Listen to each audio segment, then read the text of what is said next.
Paschim Banga link को नहीं बंद है पारादीपर माछ व्यवसाय केन्द्र बाली प्लॉट।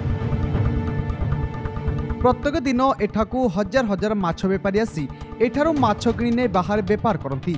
एपरिकी जगतसिंहपुर, केन्द्रापड़ा, जाजपुर, कटक और भुवनेश्वर व्यवसायी माने एही बाली प्लॉट उपर निर्भर करती। राति 3टारू व्यवसायी मानक लंबा लाइन लगे एठारे, हेले वर्तमान एही बाली प्लॉट खाँ खाँ होई पड़िछि। ना केही व्यवसायी आसुछंती ना गहली जमुछि, जार सीधासलख प्रभाव पड़िछि खाउटींको उपरे। बजार रे जो माछर मूल्य ग्राहक माने 130 रु 160 टंका दे किनुथिले, वर्तमान से माछ को खाउटी माने 350 रु 550 टंका दे किनिबाक पड़ुछि।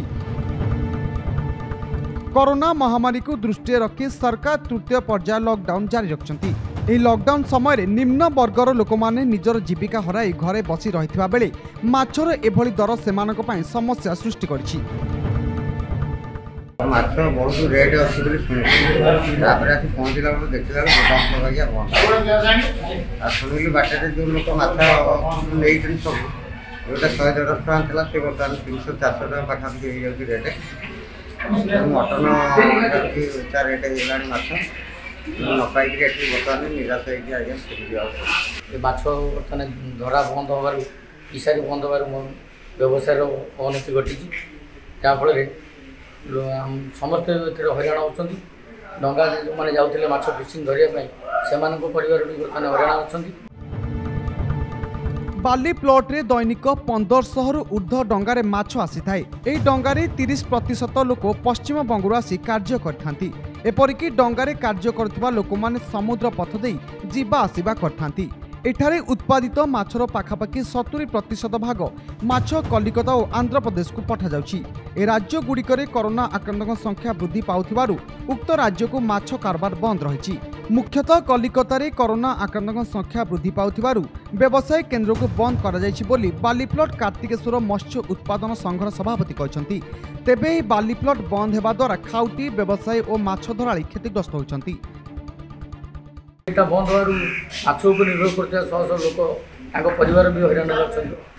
खाउटी माछ पाऊना चढ़ा रेट्रे किणुंट से प्रभाव पड़े से हईराण होती।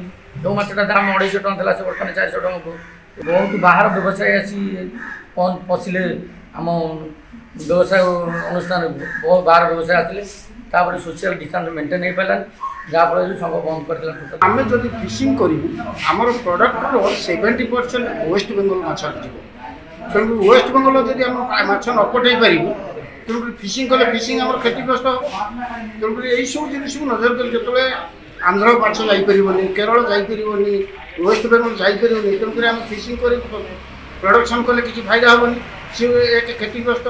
द्वितीय कथा हूँ ये बजार को जो बाहर लोक आंद्रापड़ा जिला बाहरी बोली जाजपुर जिलार जो बाहर बढ़ुंट आपने जानते जाजपुर व्यवसायी आसती माछ मार्केटिंग करने तेणु देखु ये जो बाहर ये 5-7 हजार लोक नीतिदिन चलती।